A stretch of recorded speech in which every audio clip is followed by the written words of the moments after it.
Since the dawn of man, alligator snapping turtles have been the source of myth, legend, and sauce pecan. Don Dubuque shows efforts to prevent them from becoming endangered in tonight's Fish and Game Report.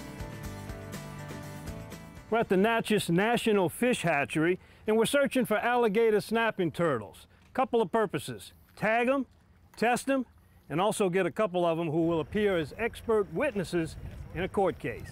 Scientists say turtles have been around 200 million years, so you'd think a critter that has watched T-Rex come and go and the arrival of birds and mammals who use computers would not be in trouble. But they may be, and the reason for the U.S. Fish and Wildlife Service's captive rearing program. They're not endangered, but they're threatened, and that's because regulations stand now where in Louisiana each individual can take one alligator snapping turtle per day. So it's a pretty high harvest rate. We're trying to raise them in captive environment and reproduce them.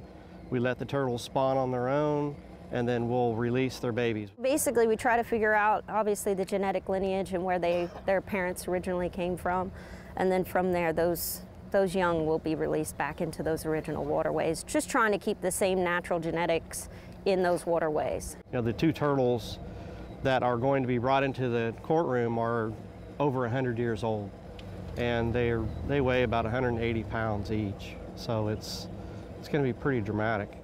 This big guy is the one headed to the courtroom. You won't have to deal with him in the wild, at least for a while. And by the way, if you're out there in the swamps, be careful. These things can hurt you. And no, this has nothing to do with this turtle. With the Fish and Game Report, Don Dubuque, Eyewitness News.